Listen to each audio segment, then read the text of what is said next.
就是最后考博，到了2个城市了。这一考博啊，把我们俩分开了，到现在我们还天各一方呢。我是啊，我上大学那会儿也想过考博来着。哎，你也是大学生啊？对啊。哪个大学啊？川东大学。我儿子也是川东大学。对啊，哎，他也是火箭军。夏卓。哦，您2位是夏卓的父母是吗？对呀。你认识啊？他是我同学。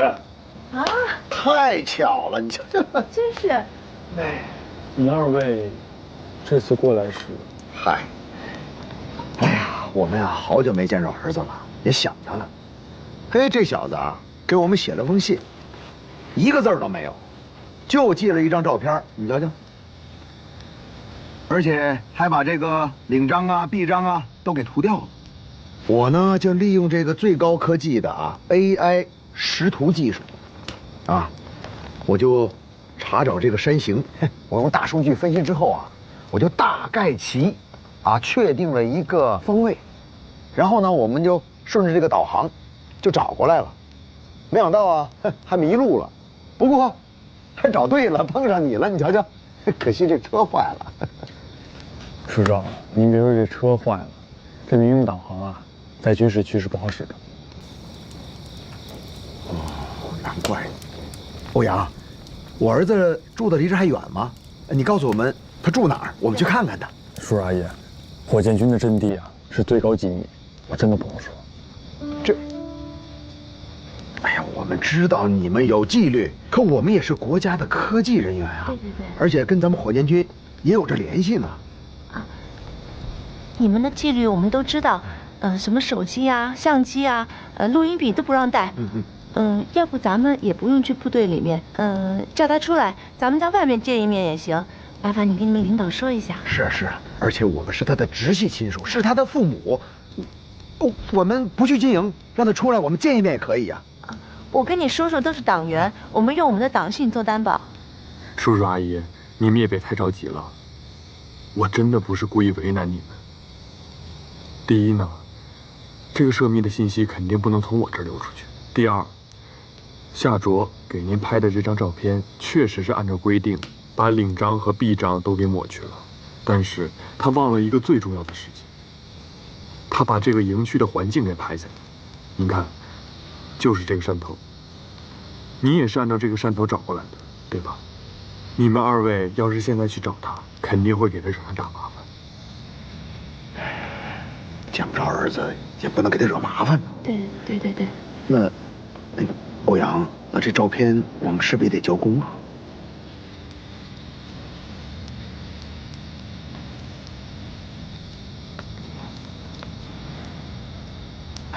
对不起叔叔阿姨，这照片我肯定得交上去。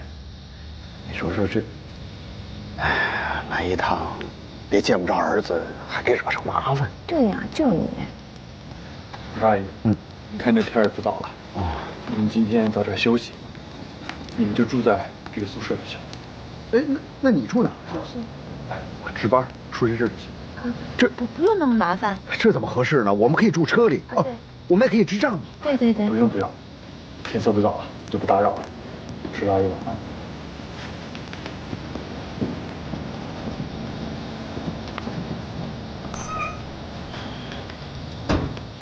这怎么办？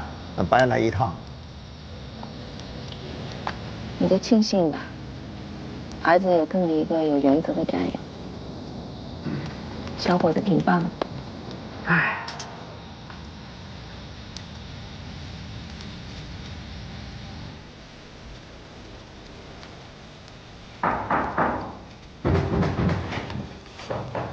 欧阳。我不多问，我也不多看，就是给你送箱汽水啊。叔叔，这些设备已经处于待机状态了，不涉及到什么泄密的，要不进来说？不打扰吧？不打扰。好，来，你坐。好。哎呦，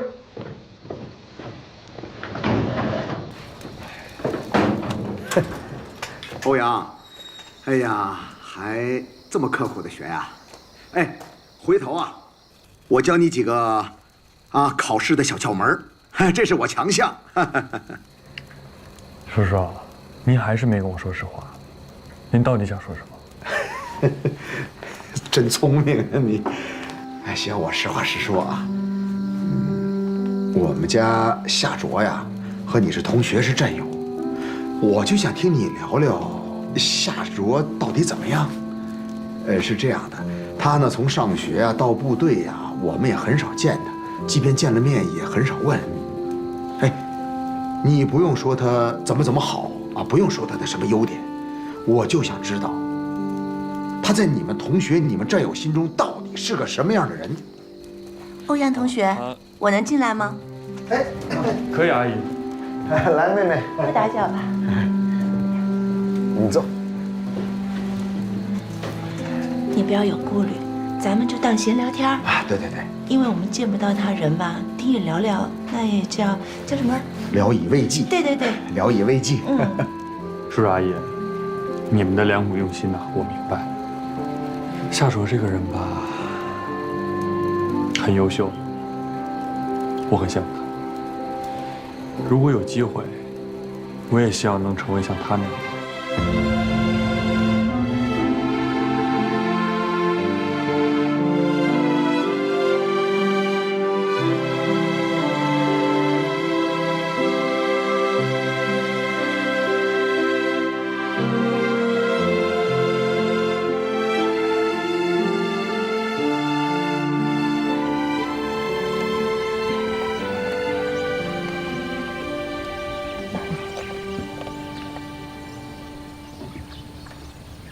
欧阳，怎么样啊？叔叔啊，你抠一下那个红色的按钮。哦，找到了吗？找到了。我得抠一下。好嘞，好了吗 ？OK 了。行，往后退一点，叔叔。好。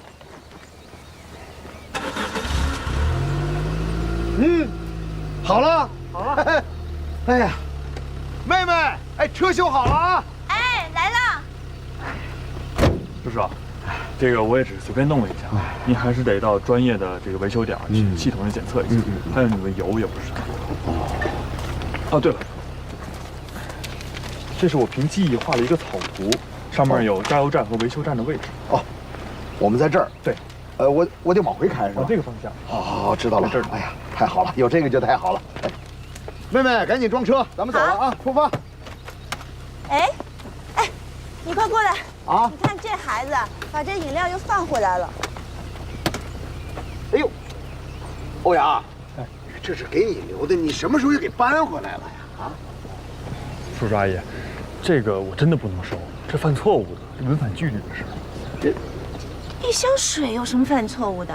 就是啊，不过，嗨，我知道他们有纪律。哎，喝一瓶总可以吧？这个不违反纪律啊！来，拿着，这是我跟你阿姨的一点心意啊！谢谢叔叔，谢谢阿姨。欧阳，你这个朋友，我交定了。哎，我不管你跟夏卓之间有什么样的误会，但我想，随着时间的推移，你们之间增进了解，一切都会过去。我最欣赏你的就是坚持原则，而且还很善良，知道帮助人，还单纯，好孩子。我和你阿姨没有什么能帮你的，但如果你要想继续深造的话，我们俩可是这方面的知名专家，可以给导师写推荐信啊！你年轻有为，一定会大有作为的，加油啊！谢谢叔叔，谢谢阿姨。我特别想抱你一下，可以吗？就跟我儿子一样。我们为了我们家夏卓有你这么一位有原则的战友和同学，真的感到特别自豪和骄傲。保重。好，那我们走了啊。好，叔叔，阿姨保重。哎，再见。照顾好自己啊。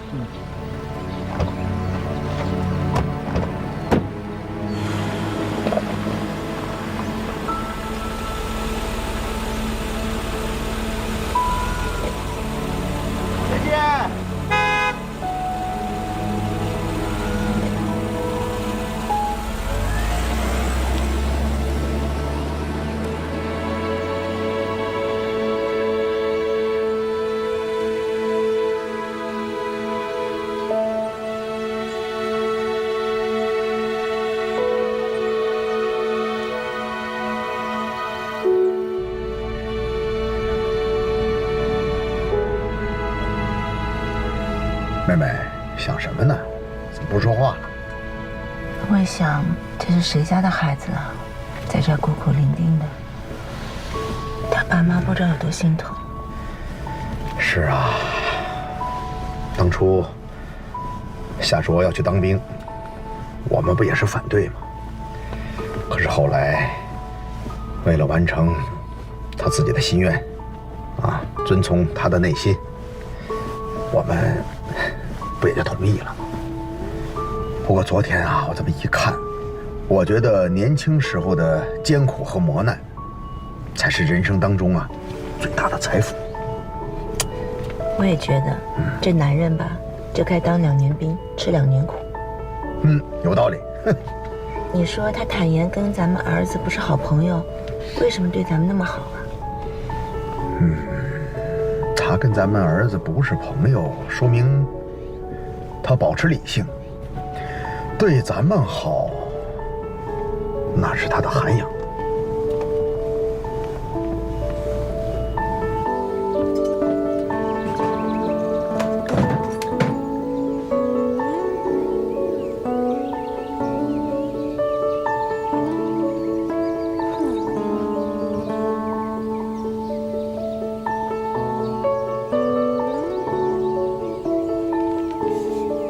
我们吃了部队的补给，这是我们应该支付的。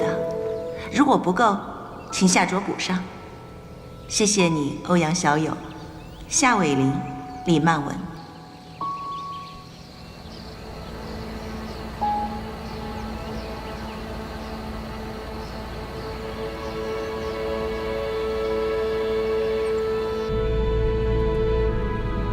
怎么加不上油了？啊？哟，哎，怎么熄火了？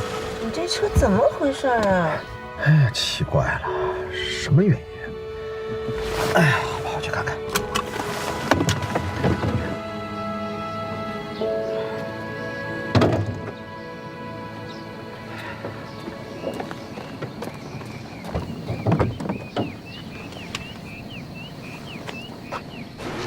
还有几分钟，快点，快！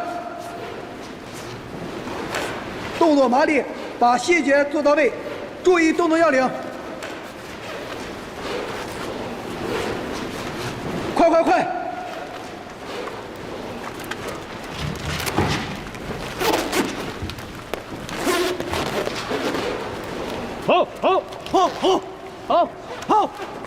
好！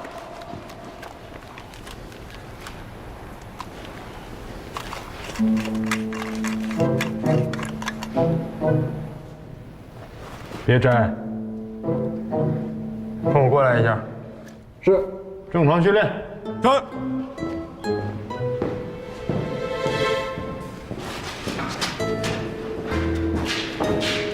爸爸，又咋了？夏卓捅娄子了。根据连长的微表情，凶多吉少。你们俩别说话，下面我对于刚才的训练进行总结。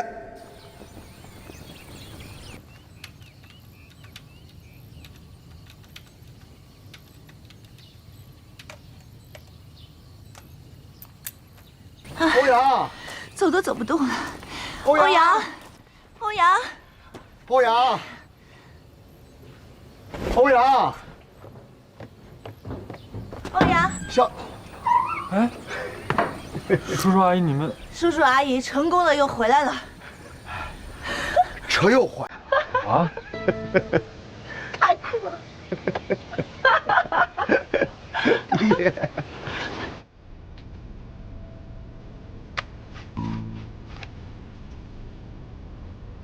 林总，你加我办微信。然后呢？啊？这照片是我发给他的，他怎么发给你了呢？你觉得呢？我觉得，哎，林总，这照片拍的是不是挺帅的？行啊，夏卓，你呢？凭着你这个聪明智商想明白，你就站在这给我想，什么时候想明白了，咱俩什么时候再谈。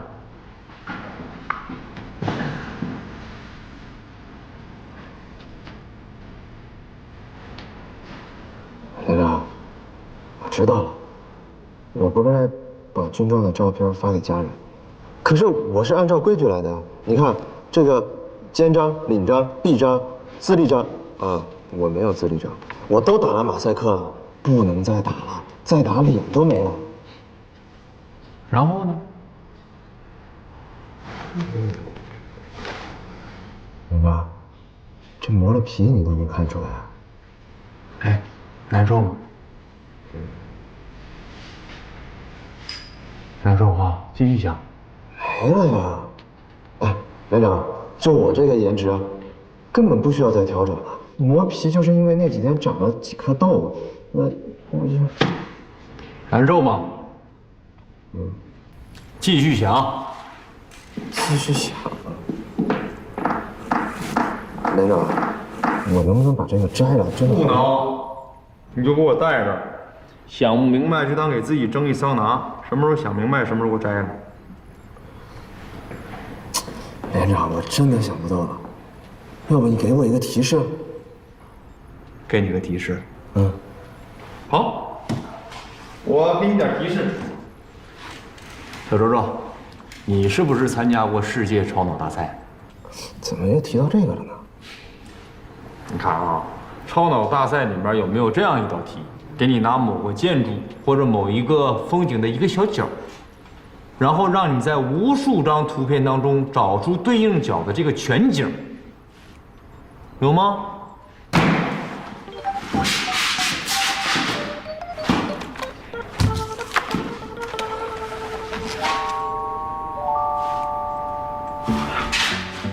我怎么把大山给埋进去了？哎，我让你摘下来了吗？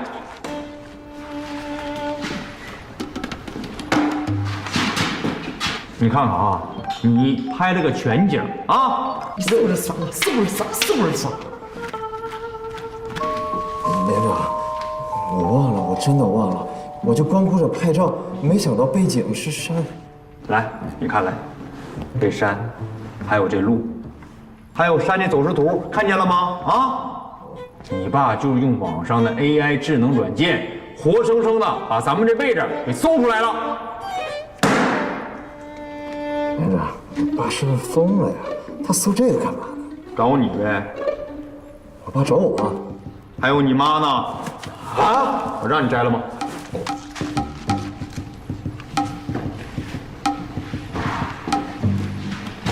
连长，我知道错了，我泄密了。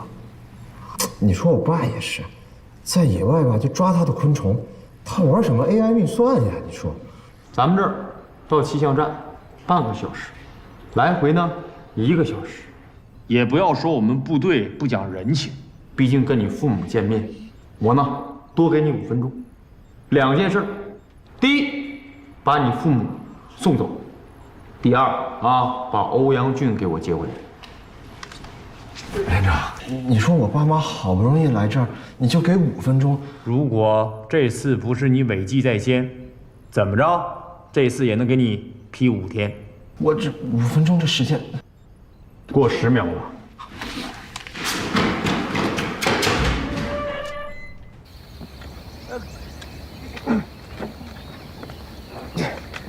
修得好吗？哎呀，反正我这手艺是用不上。怎么样？什么原因啊？叔叔，这个可能真的不太好修，应该是传动总成出了问题。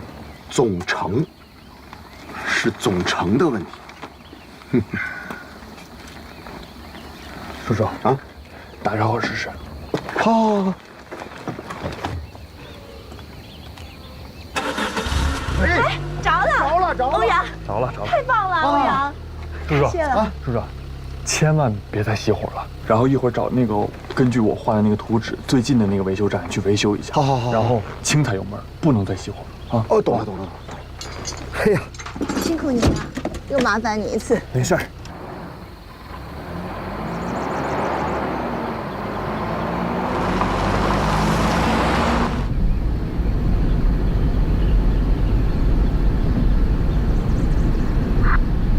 欧阳俊，我是夏卓。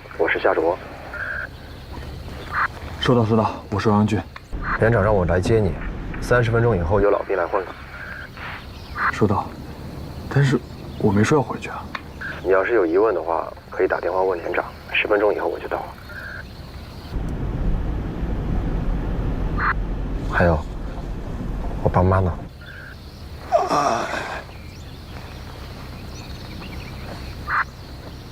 他们在我身边。好。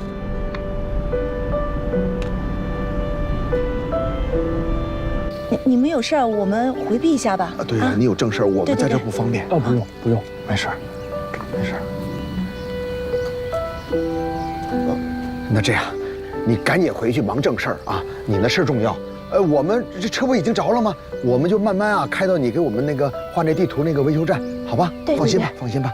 孩子你就放心吧，顶多多花点钱，救援队迟早会来的。啊。但是，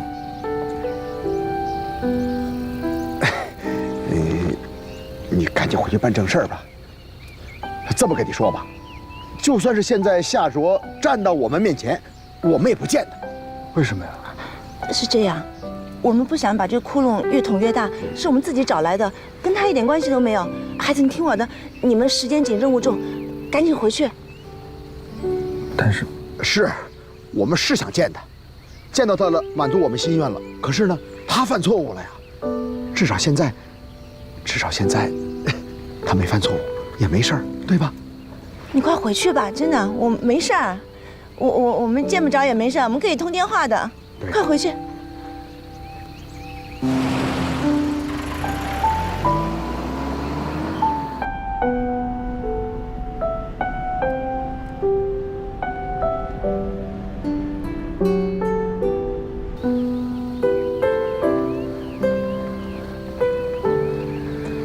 叔叔阿姨，要不这样吧，你们来都来了，就见夏卓一面。有些事情我可以负责，我也可以解释。这不是几百公里，这是2000多公里，你们就这么回去？真的可以见一面吗？见什么？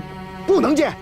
那个，之前啊，我们不知道部队的纪律，我们自己找来的是吧？对。现在我们知道了，如果我们还想见他的话，那不就是不懂事儿了吗？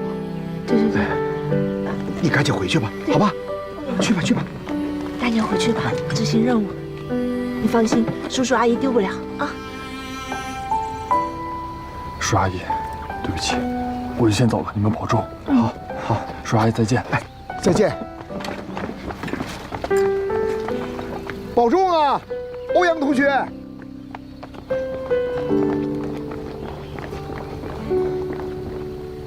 走吧，妹妹，上车了啊。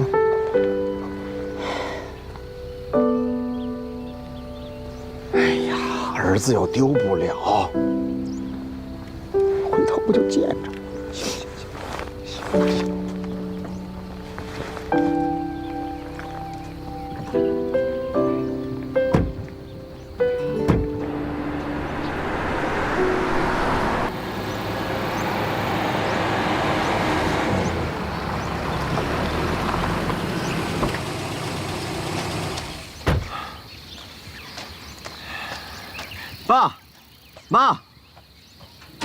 妈，人呢？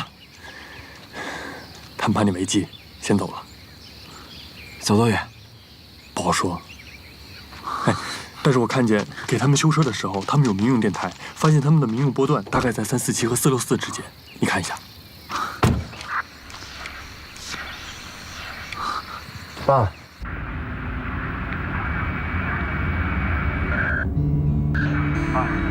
我是夏卓，能听得见吗？爸，你们听得见吗？是我，夏卓，你们在哪儿？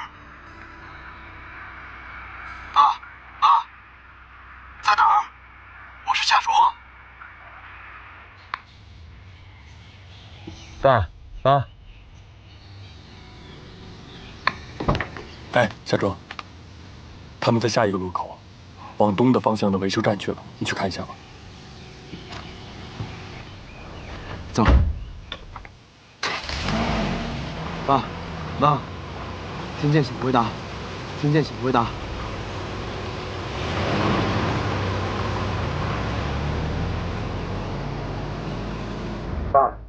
爸，你们在哪儿？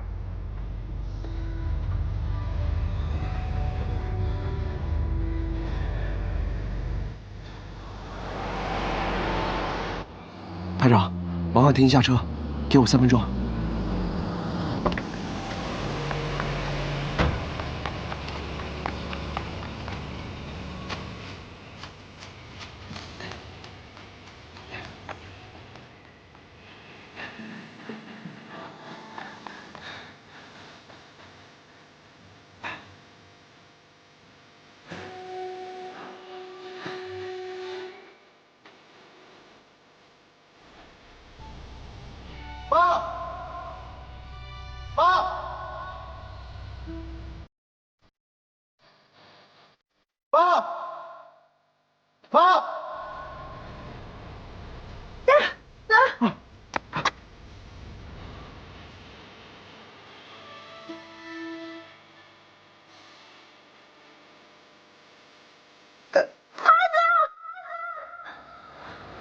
看不见，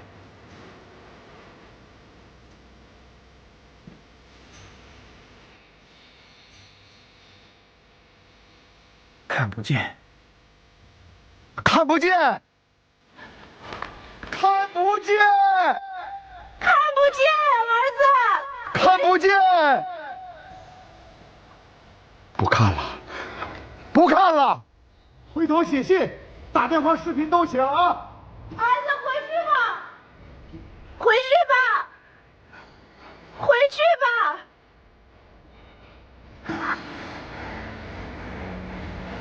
妈，别哭啊！你跟我爸过得好吗？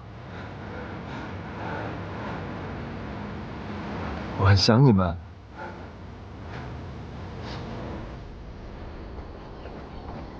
儿子，回去吧。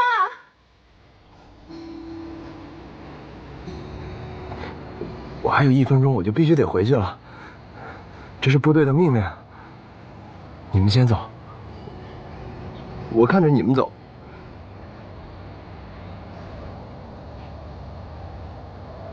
别哭了，妈，快走吧。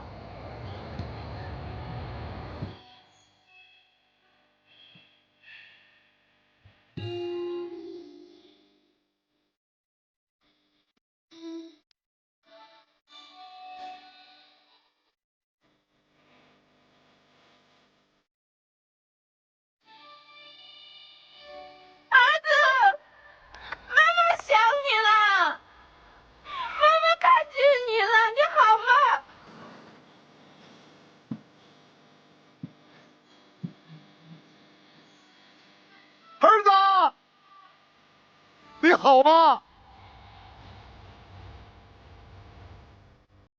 儿子，你是我们的骄傲。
大致的情况就是这样。我希望各个营、各个连对未来1个月即将进行的发射任务要认真对待。这次的发射是军委首长对咱们27领旅自移防以后是否能够形成战斗力的一次重要检验。所以，咱们必须要从思想认识上重视起来，因为这关系着咱们27领旅的荣誉也是一次战斗力的最好展示。要知道，过往历次的发射任务当中，咱们270旅一共发射了99枚导弹，全部命中。这一次的发射，如果能够顺利的完成任务，那将是咱们270旅自建旅以来的百发百中。当然了，咱们都是当兵的人，不要去过分追求这些虚无缥缈的数字。但是成绩是板上钉钉摆在那里的，每个人都能够看见，那是要写进历史的。所以说，这第100枚导弹的发射，对咱们270旅来说意义十分重大，是具有里程碑式的一次发射。一句话概括，历史已经写好了，就看是谁走进去。机会已经摆在各位的面前了，就看是哪个发射连能够完成这百发百中的任务。报告，我们发射1连请求执行这次发射任务。有人迫不及待想当这个急先锋啊！周连长，你先坐下，我话还没说完呢。报告旅长，请原谅我的鲁莽，我就是要赶在你话没有说完之前，先说说我的请求。我害怕等您把话说完了，这一次的机会又没我们份了。怎么？看来你们1连这是有意见啊？报告旅长，我们旅每次遇到重大任务，执行任务的都是战刃连。我觉得我们1连以及其他的兄弟发射连都具备完成重大任务的能力和资格。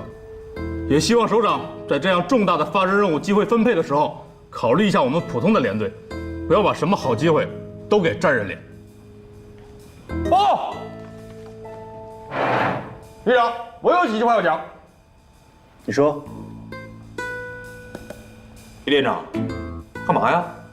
旅长还没有分配好任务呢，这一次发射任务落到谁头上还没说完呢，你就开始针对我们战士连，几个意思？啊，你那意思是说这次发射的任务还是落到我们连呗？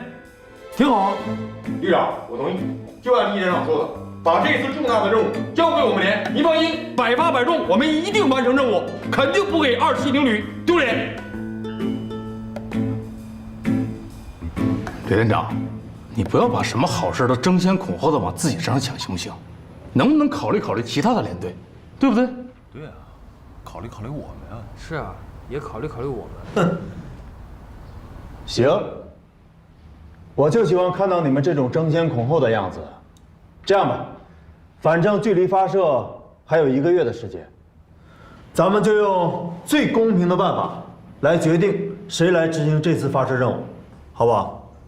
旅长，我没有问题，不过我就想听一听您这个公平的方法到底是个什么方法？这个我还真的没有想好，我得想一想。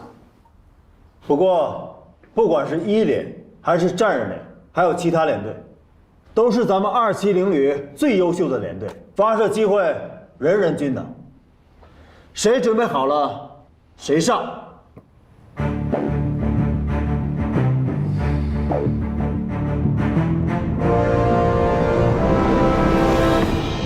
写2连画面。是。2连，你的架子。报告营长，2连准备进入备战阵地。谁让你变更路线的？营长，我们之前的频道被人切了，咱俩现在通话是新启用的加密频道。我知道是加密频道，变更路线你怎么不上报？这事关全局的事儿。报告营长，我接到的命令是在指定的时间把导弹打出去，但是在哪打，我有择机处置权。汇报完毕。旅长，连长，要不还是回到原路吧？回什么原路啊？啊，听我的，跟各甲说，关闭卫星导航，咱们进入备用阵地。112连的车怎么全部消失了？哦，应该是关闭了应答机和导航系统，开向了备用阵地。胡闹！这是协同作战，不是单挑。看来还没有适应联合作战的模式，川大毒都惯了。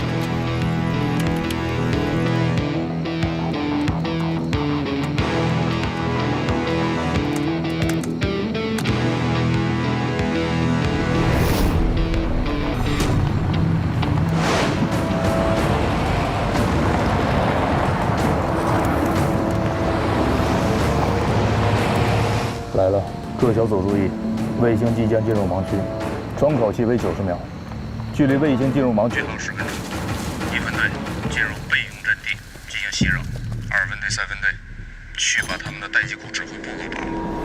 记住，我要团灭。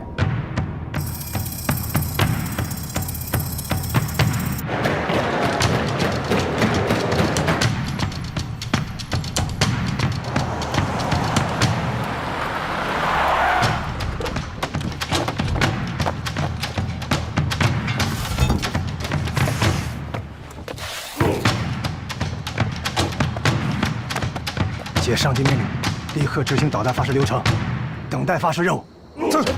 号手就位，号手就位。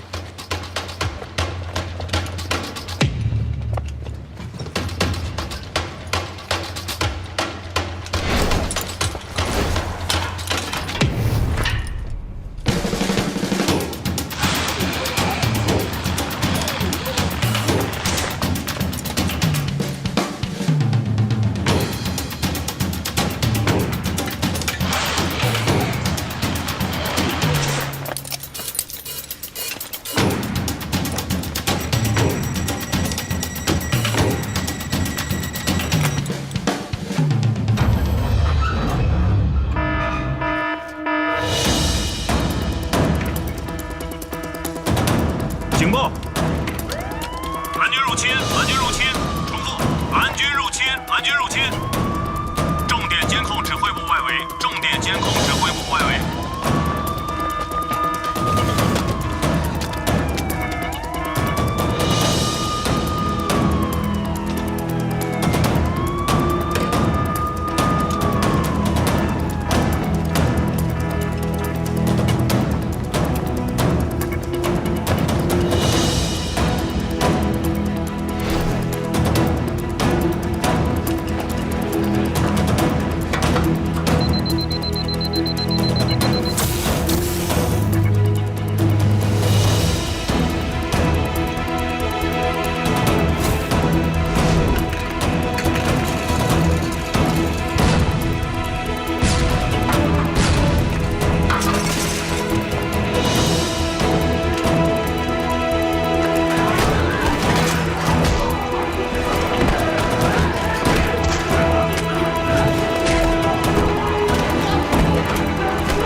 咱们的待机库被攻占了，导条中心已确认。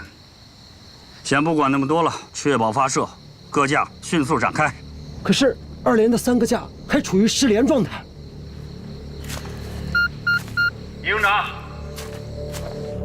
旅长，发射任务即将开始，你们后方失守，前方不会有问题吧？报告旅长，没问题。好，发射任务交由1营2连1架执行。不错，发射任务交由1营2连1架执行，发射时间为0点10分。营长，营长，是。各架注意，这是一次反常规的操作。各架做好最后的检查，确保装备运转正常，提出待命，随时做好发射前的准备，准备接收火力支援。是。注意外围的警戒。是。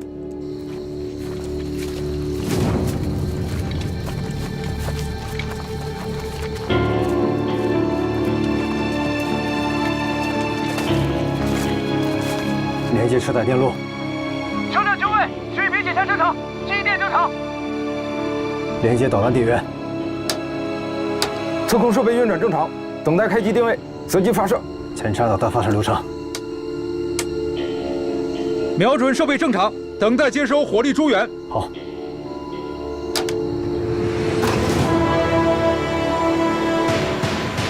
报告连长，1架就位。报告连长，2架就位。报告连长，3架就位。报告连长，3个架全部起出待命，各项数据正常。接应指称。是。旅社，告营长，我们已经做好了发射前的准备，并且成功的绕开了蓝军的嫡系和袭扰。相信我，这个选择不会错的。卫星还有1分钟后进入盲区，30秒，火力支援传输，足够了。你怎么能确定抽电是你们连？营长，还有40秒。行，完了再跟你算账。与指挥部参数对接，准备传输火力支援。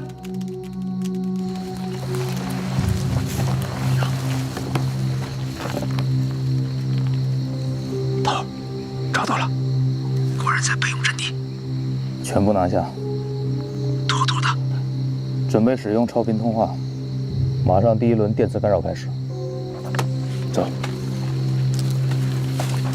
1号架注意，1号架注意，火力支援传输完之后，立刻进入发射流程，90秒钟之内把导弹给我打出去。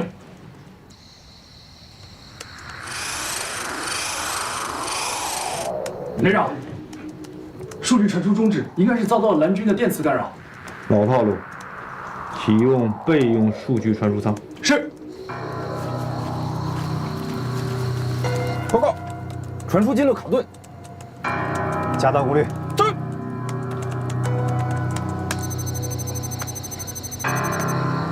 朋友，走。报告，传输恢复正常。好。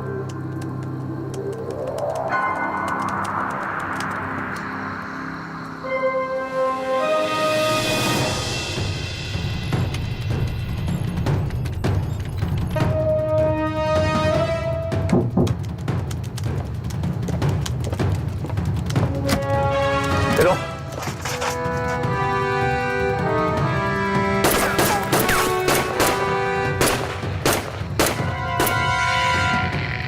都别动啊！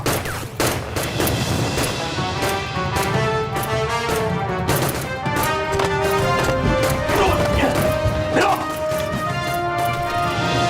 下去。报告，传输完毕，出车。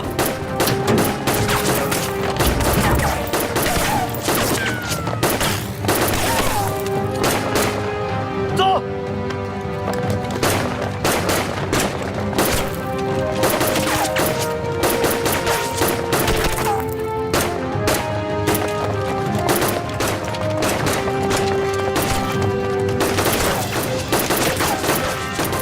远程电缆接通完毕，准备发射。5、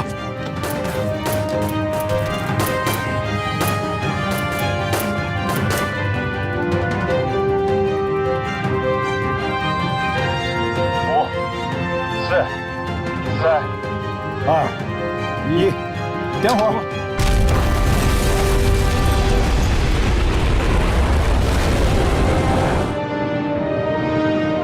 行了，差不多得了。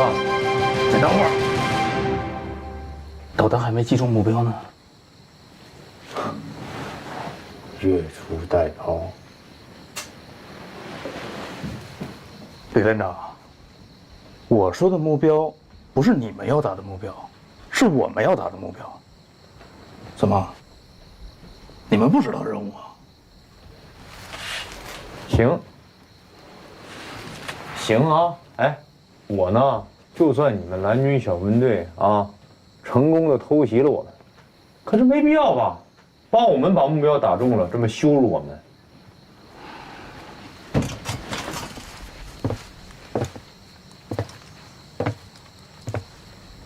你们这次的任务呢是击中 A， 而我们这次的任务是抢占发射车击中 B， 懂了吗？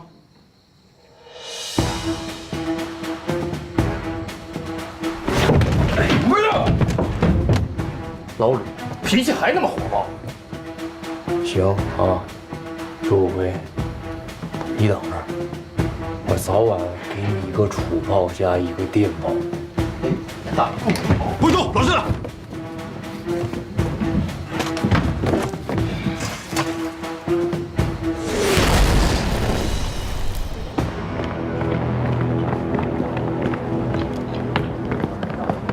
李连长，哟，战任连长，有何指教啊？别那样，干嘛呢？说话怎么阴阳怪气了？没阴阳怪气儿啊！你说刚才会上争取发射机会的事儿，怎么着？战任连不想执行了？行啊，交给我们，保证完成任务。谁告诉你我们战任连不想执行的啊？我告诉你，我是看不上你说话阴阳怪气的模样。当旅长的面啊，你他妈不给我们其他连机会，把好事都让给战任连。我就想问问你，你这么说话还把我当不当战友啊？你这话说的，我怎么不把你当战友了？我就是把你当成我最亲密的战友，所以才会比学赶帮超。你们肯定没戏，比学赶帮超那比的是实力，你们行吗？李连长，你要这么说，我就得跟你好好掰扯掰扯。不，掰扯啥呀？我就想问你一句啊，服不服？我服什么呀？你以为我真不敢说啊？旅长站这儿，我也还是这些话。旅长他偏心，凭什么每次好的机会都给你们战任连？我们连不比你们差，对不对？我不跟你说那些没有用的啊，我就问你一句话，服还是不服？我告诉你，我服还是不服？我也不会跟你动手的。我知道你是一个能动手不动嘴的人，我明白，这些连长都不是旅长亲自带的兵，只有你，是旅长一手带大提拔起来的。旅长给你什么好的机会，我们都理解，但是，你不能不允许我们争取一下吧，对不对？哎呦，连长啊，就凭你说话这酸劲儿啊，咱俩今天还真给好好的切磋切磋。哎，我跟你切磋不着，这是连跟连之间的事儿，有能耐呀，训练场见。对了，你们是单独的训练场，不跟我们一起。别扯那没用的，我可以把车开过来。哎，你说的，我等着你。哟，行啊，捉五魁，你在这儿等着我呢，是不是？咋的？真想捉个五魁，等着自摸呢？啊！告诉你，你这把牌啊，没那么顺利能赢。我手里这也是清一色门清加自摸，想赢我没那么容易。啊，训练场上见。打麻将你不好使，有能耐斗地主，斗地主我也俩4个。同志们，今天我们训练的科目是导弹车吊装转运练习。咱们今天啊，换一个地方好好训练。1、2、1，1、2、1，1、2、3，走。1、2、3，走。1、2、1，1、2、1。老话讲得好啊，人争一口气，佛争一炷香。咱们火箭军争的是什么？争的就是一枚弹。战任连是270旅的精英连，对不对？对。战任连是270旅的尖刀连，是不是？是。所以百发百中的发射任务必须是我们的。同志们，历史已经写好了，就看我们什么时候走进去。因此，我们每一个科目必须要做到最好。每一个数据必须要做到精确。有些连队说了，说旅长为什么就偏爱我们战任连呢？那是因为我们战任连足够的优秀，哪有老师不喜欢优秀的学生啊？对不对？对。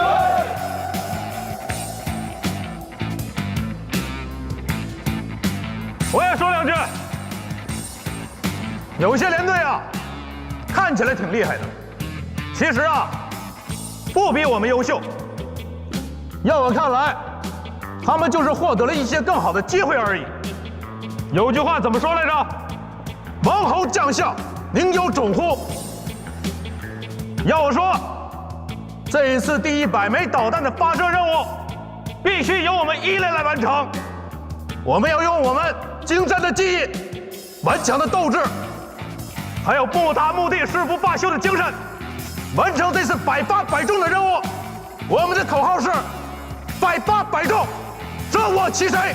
来，咱们也喊口号来，万里求一，我们第一！万里求一，我们第一！老艾，忙着呢。怎么样？是不是要告诉我，这几个连队现在都已经杠上了？我刚才经过训练场啊，看到的是一场明争暗斗的 PK， 这两个连队算是卯上劲了。朱武奎呢，发誓要把这次发射的机会拿到手，可吕征当仁不让。那就好，我呀，就怕他们不争。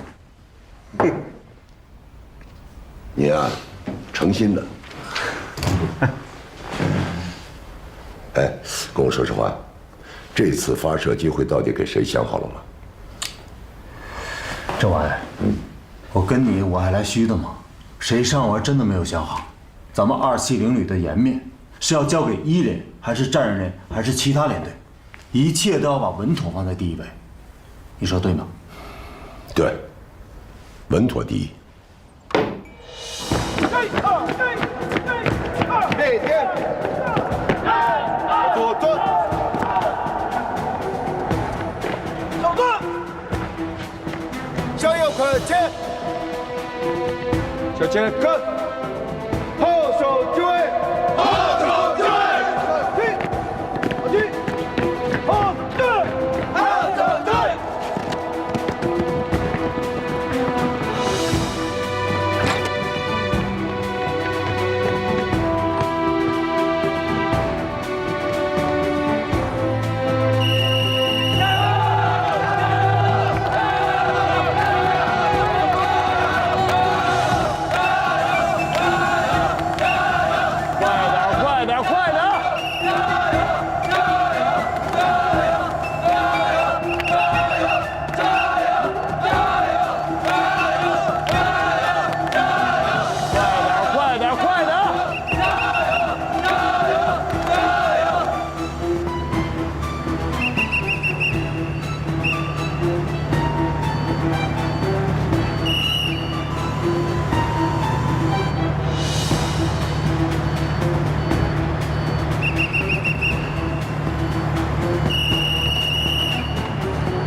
快点，速度快点！好。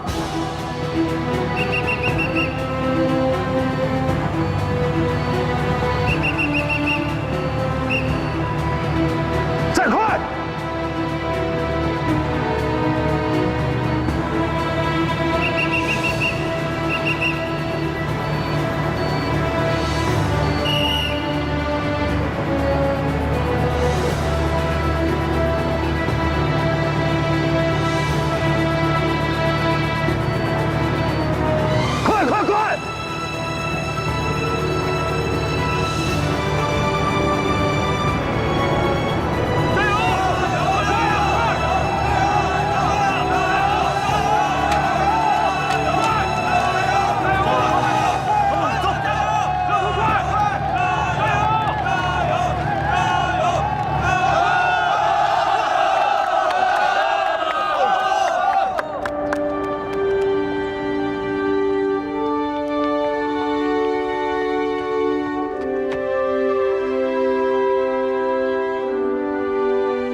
看清楚了，20分15秒。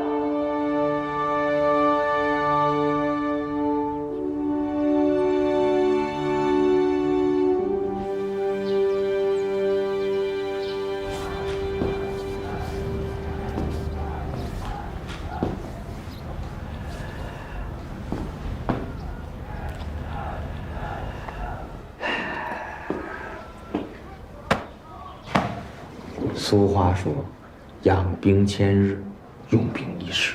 哎，你们2个人是咱们战士连脑袋瓜子最聪明的了。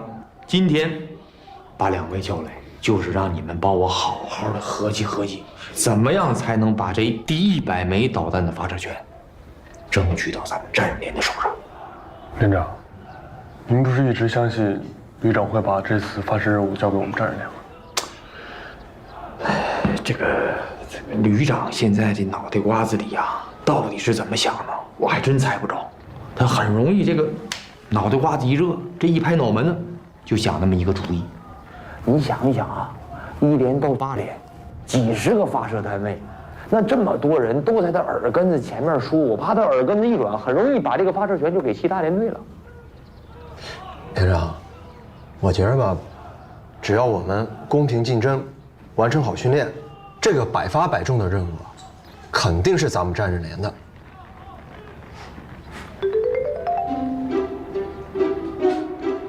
我找你干嘛来了？啊？我让你在这给我表口号呢。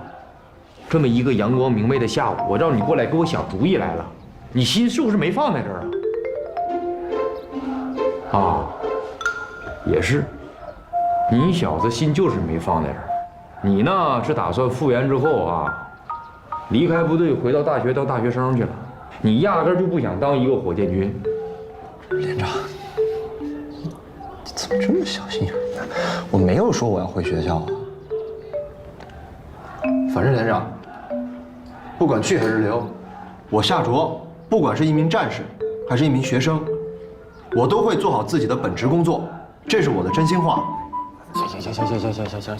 行了啊！我呀没有时间跟你讨论你的去留问题。现在啊，我脑子里面现在就想着怎么能把这发射权争取到咱们连队的事儿啊。小伟啊，我认为你脑子不比某些人差，你帮我想想主意。报告。本来就不差。哎，那行，来，你呢？帮我好好想一想，怎么能开开心心的让旅长把这发射权呢给咱们战士连，还能让1连到8连全部把嘴都给我闭上？连长，如果让他们都把嘴闭上，不太可能。如果这次发射的机会给到我们，那么其他8个连心里多少都会不平衡。但不管是他们写大字报也好，写宣言也罢，再或者是拉着横幅鼓舞士气，只要这个时候我们战士连能有一封血书，一封用鲜血写的请战书，就一定会感动旅长和政委的。这就是我的想法。写血书？不是，这都什么年代了，有必要写血书吗？那这让谁写血书啊？报告连长，只要组织有需要，那就我来写。不，那个，你先坐下啊，小欧阳。不，这个等我需要让你写的时候你再说，好吧？啊。哎，是，你别往那边瞅，我让你过来出主意的，你真一言不发是吧？我告诉你们啊，今天下午咱们什么事都不干，就好好的研究研究，怎么能让第100枚导弹的发射权归到咱们战士连。是，开始吧，啊！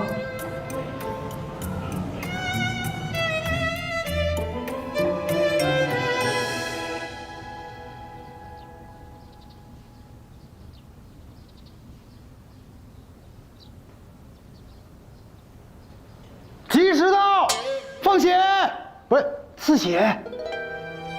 最好，欧壮士，开始吧。开始吧，来吧，加油！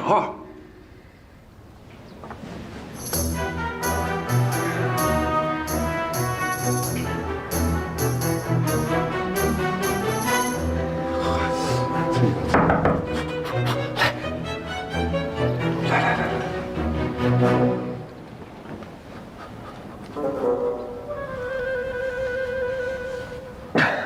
哎，快，时间，注意时间啊！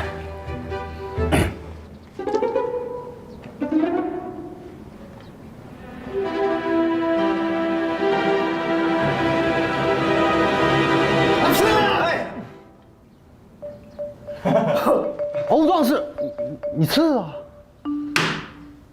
这个真不是我怕疼啊，这也不是我胆小。你说我们以前这个训练的时候流血，这不家常便饭的事儿吗？对吧？但是这种事儿我第一次干啊，我以前没干过呀。再说你们也不能指着我一个人放吧，对吧？哎呀，你的意思不就是古人歃血为盟？哎，我们放血写书嘛？对呀。这咱们战刃连集体写的血书，你这让我一个人放，那一会儿给我收尸得了呗。王元军，你出这馊主意，一开始就是个错误的决定。哎，这都什么年代了，还刺血写血书？哎呦，我说出去让人笑话。易子梦同志啊，我觉得你说的不太对。我觉得欧阳俊的行为啊是壮士的行为，我们大家都应该学习。你看，我就没有这个勇气。欧阳，你先打个样，写给我们先看一看，后边我们挨个放血，顺着你后边写不就行了吗？你一次性放那么多血，一会儿就凝成血豆腐了，彻底写不了了。夏主任，你能不能少废话？你一直憋着什么坏，我不知道吗？从我出这个主意开始，你就一直憋着笑的吧？你笑吧。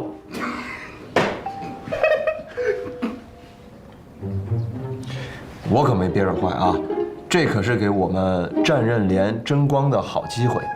我就是怕疼，我要是不怕疼的话，放个1斤2斤完全没问题，那都不用钢笔写，用毛笔写都行。不过这次写血书的行动呢，我就不亲自参加了。哎，别说了，咱赶紧的吧啊！吉时快过去了，来刺起来，刺一个，欧壮士，这个，哎，来一个，这儿我没法弄，我自己写去。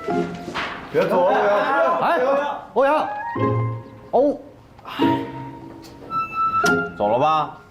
哎，连帮，你以后能不能别煽动这种封建迷信活动啊？什么叫煽动封建迷信活动啊？这叫做仪式感，他自己说的，对不对？现在好了，成水墙王者了。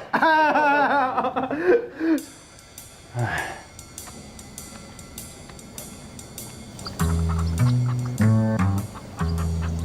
你把我带这儿来，几个意思啊？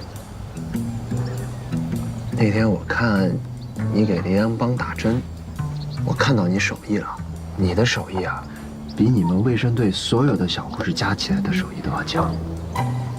所以我就希望你能帮个忙，抽个鸡血，行吗？你要鸡血干嘛？是这样啊，我们连呢要写一封血书，可是这个供血不足，所以就想用鸡血来代替人血。没事，帮你把风，你就尽管抽，抽。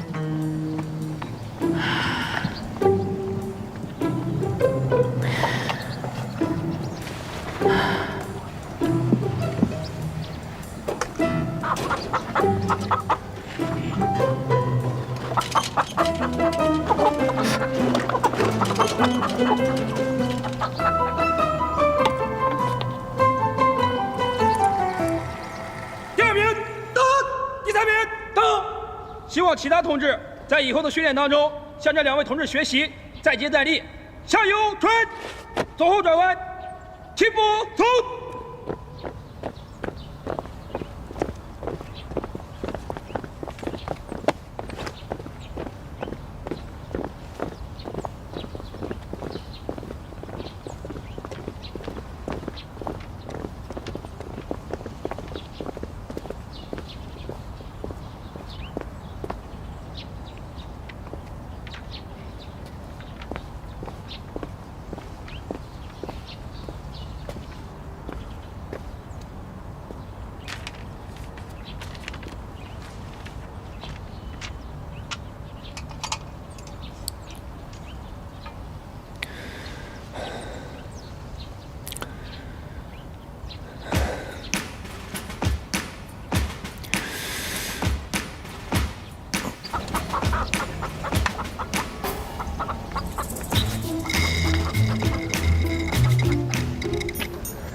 那搞定了啊，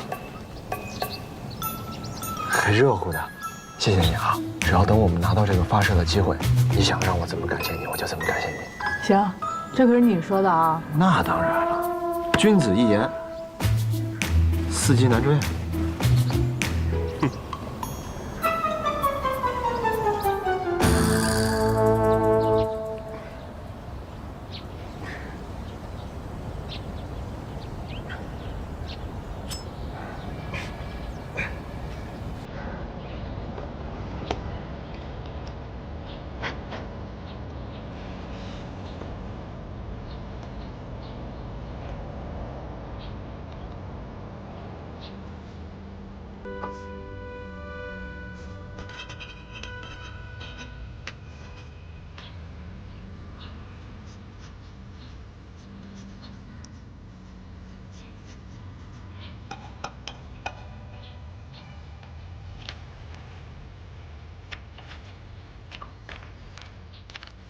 哎，不知道学新书，请把第100枚导弹的发射给战刃连。写书啊，这玩意儿！哎，真的假的？要不看看，你看看啊！新书啊！哎呦，假的吧？啊！哟，好像是真的，真的，谁写的啊？谁写的？谁写的？你知道吗？哎，他写的，哎，他呀！哎呦，佩服，谢谢，哎呦，厉害啊，厉害，真佩服，谢谢大家。哎，连长好。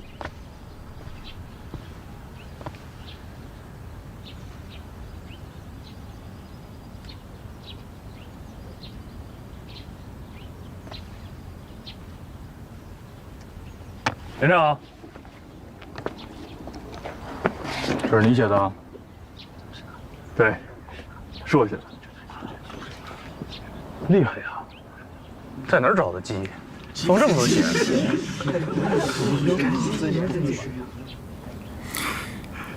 连长，这血书是我写的，也是用我自己的血写的，哪来的鸡啊？年轻人别这么好面子，鸡血就是鸡血，有什么不能承认的？就是，有什么不能承认的？连长，咱们2个连之间的竞争一定会有个结果的。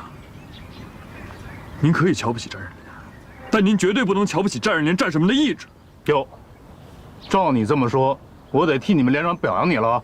你用你的血替你们战刃连写了封血书，贴在这儿，彰显你们的斗志，是不是？那倒不用。是骡子是马拉出来溜溜就知道了，早晚会一决高下的。连长，你个新兵，嘴还挺厉害。你怎么证明这封血书是用你的血写的？用这把刀、这支笔，还有我的手，就能证明。你这个手，万一是训练的时候弄伤的，卫生队的哪个小护士给你包的，这就太业余了吧？上药了吗？别发炎了。连长，虽然我是个兵，但我还要跟您说一句，您真的没必要这么侮辱我们战人连。我欧阳军用人格担保，绝对没用鸡血。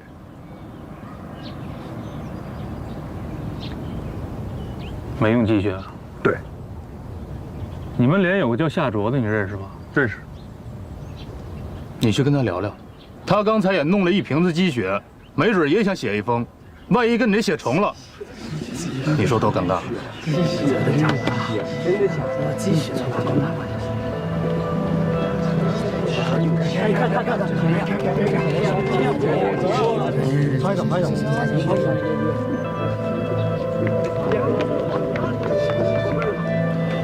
这么多血，这回好了啊！血书没写成，晚上有血豆腐吃了。别废话了，大家赶紧想一想，这写书是写不成的，咱们啊必须得写一封荡气回肠的请战书。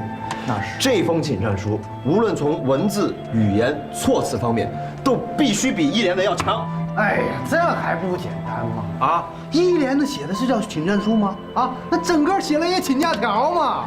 咱们啊，已经不战而胜了。建筑，你又干什么了？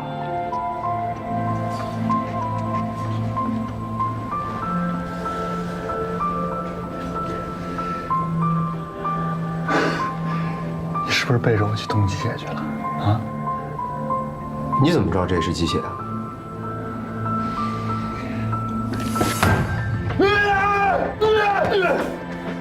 夏卓，你真是我的天敌！你为什么每次让我在干点什么事儿的时候，你总要搅和我呢？怎么了？你也去偷鸡血了？你看看这是什么？这是什么？我好不容易找到一个安静的地方，鼓起勇气了，我割了个口子，写了血书，刚刚贴在宣传栏上，1连长就来了。后面这不用我说了吧？啊？不是，刚刚让你放血的时候你不放，你为什么要偷偷摸摸单独放呢？对吧？对呀，你看必天说一声不就好了吗？你的血词上也都过了。你们不管我什么时候写的，我现在都没有办法证明这血书是用我自己的血写的了。1连长认定这就是你用鸡血写的血书，那我能怎么办？这个事情也不能怪我呀。啊，谁让你平时不参加集体活动的？你要是事先跟大家商量商量，也不会把事情闹得这么尴尬。商量，然后我们还能给你出出主意呢，是吧？是，行，大哥们，求求你们了，求求你们了，好吗？你们下次在搞这些奇思妙想的时候，拜托通知我一声好吗？就通知我一声，行吗？完了，哎，每次都搞成这样，这不也你自己说的吗？完了，这彻底完了。现在是真不知道这是真血还是鸡血。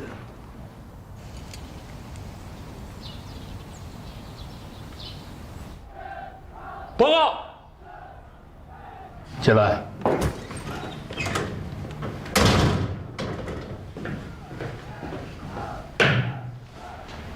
楚连长，你怎么跑我们1连来了？不用训练啊？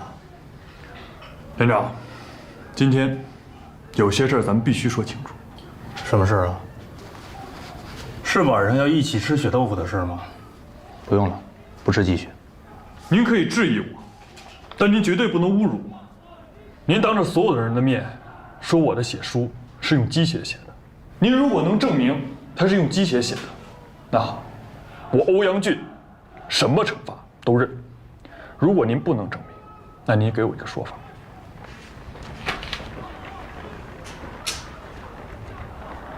我就说嘛，你们战士连的兵就是一帮被惯坏的孩子。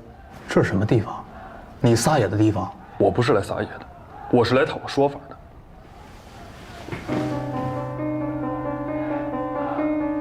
周连长，您必须向所有人证明，那血书不是用鸡血写的。欧阳俊，你没完了是吗？懂不懂规矩？现在是正常的操课期间，所有人都在训练，我哪有时间跟你证明这是鸡血还是人血？还有，我不管是鸡血还是人血，这件事情到此为止，不聊了。出去。那不行，您当着那么多人的面让我蒙冤，您是一个领导，也是连长，所以您必须给我一个解释，要不然今天我就不走了。话，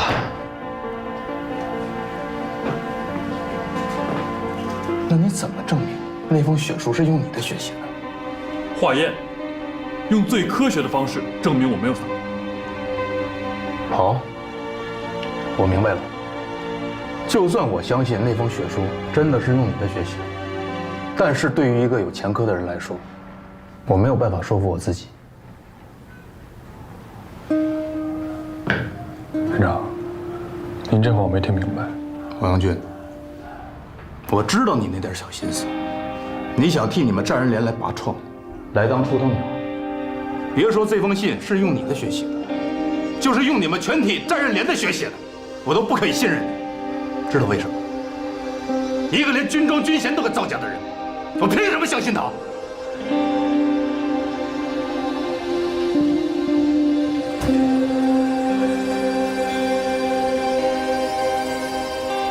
臭小子，我丢上你，掉下去了！哎，你感谢我买这东西，否则此时此刻他就是你。我一顿土炮加电炮，我让你直接消失。连长，你怎么这么喜怒无常呢？之前都还好好的，怎么现在又是土炮加电炮了？写血书是吧？啊，什么年代了，还要写血书？我同意你们写血书了吗？现在全旅上下都知道了。你们以为百发百中的发射任务就是写一封血书就能下来的吗？写血书就算了，有本事你们真有人写血呀！你竟然给我去偷一只鸡！连长，您都知道了，全人都知道了。我告诉你啊，刚才司务长找我了，让我赔鸡钱。夏卓，这只鸡钱就从你金钱里面扣，你有意见吗？没意见。这个鸡血确实是我带着严义兵去抽的。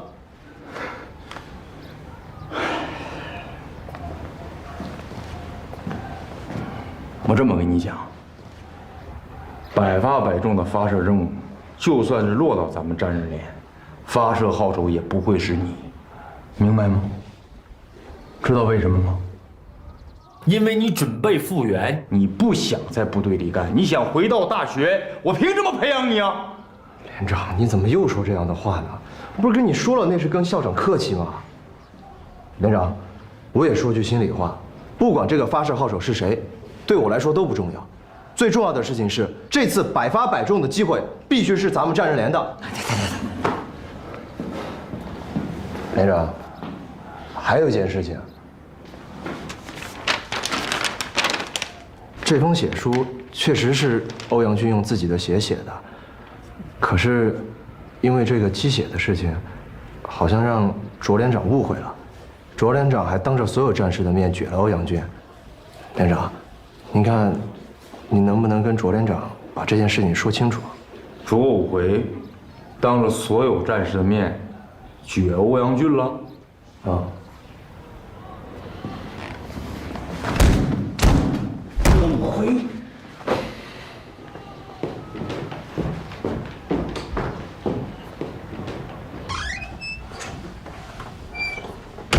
小辉子，哎呦，这是什么风把你给吹来了？哎，红茶、绿茶、铁观音，喝点啥？我呀，给我整点绿茶吧。没有。那整点红茶？好像也没有。逗我玩呢？哪儿能呢？毛尖行不行？哎，行行行，我不喝了。我呀，跟你说点正事儿啊。你今天是不是当着外人的面怂恿你们连的兵了？这可就有意思了啊！恶人先告状，就你连那些新兵，要写一封血书，偷了连里的鸡，抽了鸡血，写了一封血书，贴在了连队的宣传栏里，还扬言是自己的血写的。你说你这兵怎么管呢？能不能干点正事？哎，行，我呀也不跟你做那么多解释啊。这事儿要是换做我们连的下卓呢，有可能，但是欧阳军我比较了解的，欧阳军绝对没有这个可能。哎，这事还真就巧了。那万一有可能呢？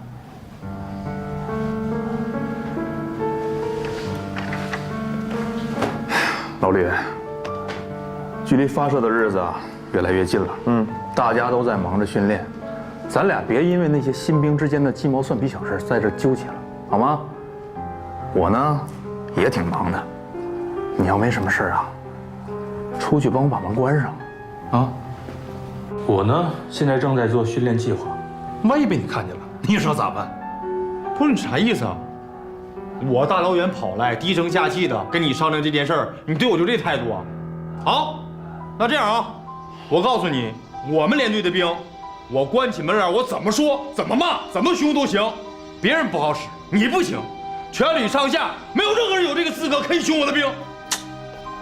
越说你胖还越喘，你跟谁说话比比划划呢？护什么犊子啊？我护犊子咋的了？那不是你说的啊！我们连队的兵那就是被宠坏的孩子。对，你们连队的兵就是被宠坏的孩子，吃谁要护，自以为是。我不跟你说这些没用的。我今天来就想告诉你，你跟我们连队的欧阳俊道个歉啊，还他一个清白，这事拉倒。吕征，我没听错吧？你们连队是不是训练任务太轻了，吃饱了撑的跑我这儿来了啊？没事干呢？信不信我现在给旅长打电话？打来，马上打电话来，谁不打谁王八蛋，打！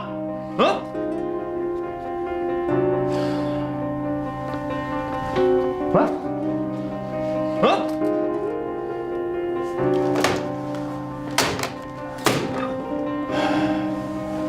吕征，咱俩认识这么久了，是文斗武斗，我都随你。但是，如果说今天我看见他们偷了鸡血，还非得说那封血书是人血写的，那咱俩有一个是瞎了。这事儿啊，我再好好的跟你解释一下。我们连队欧阳俊放在宣传栏里的血书肯定是人血。我作为他的连长，我给他做担保，我给他做保证。这事下来我也批评他了，用这种方式不对，啊，和平的年代没有必要用这么激进的方式来表达决心。我们连队啊，跟普通的连队、跟其他连队不一样，是有区别的。你们连队不是普通连队，那我们连队就是普通连队了。我告诉你，吕征，听清楚了，记住了，你们连之前获得的立功机会跟那些荣誉，是因为好的机会都给了你们连。如果把那些机会给我们的话，我们可以做得更好。啥意思啊？你跟我说这个，是想跟我抬杠是吧？好，你要抬杠，我好好跟你抬啊。我们战日连成立才几天，成立这么点天数的战日连取得的成绩、受到的嘉奖放在桌面上，有哪个连队敢跟我们比一比？我们战连那就是2情旅的精英连、尖刀连、王牌连队，我到哪去都敢抬起胸脯跟任何人说这个话。行，消消气儿，消气儿，别跟我争了。哎呀，争来争去呢，也争不出来个结果。咱俩别因为什么鸡血人血的事儿较劲了。